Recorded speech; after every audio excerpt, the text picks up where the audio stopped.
In order to ensure that your part arrives undamaged back at our facility, I'm going to show you how to properly package and ship your part back for a safe return.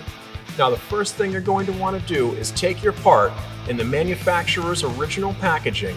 If you've already opened this box up, that's okay. You can just tape it back up with the part inside and everything will be fine. The next thing you're going to want to do is take the Tasca Parts box that your part originally came in and any packing materials that were provided. If you don't have any packing materials, that's okay. You can go to a UPS store or USPS store, anywhere that packing materials are sold, or you can use newspaper. So now I'm just going to take my box, place the packing slip inside, and then I'm going to take my part and place that in the packaging. Place it inside the box, seal it up, tape it across the top like that, and then what you're going to want to do is take the box and give it a little shake.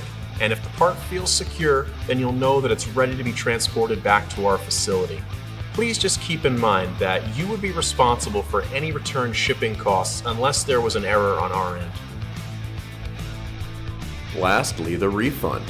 You'll receive a full refund credited to the original payment method used at the time of purchase within 3 to 5 business days of us receiving your item.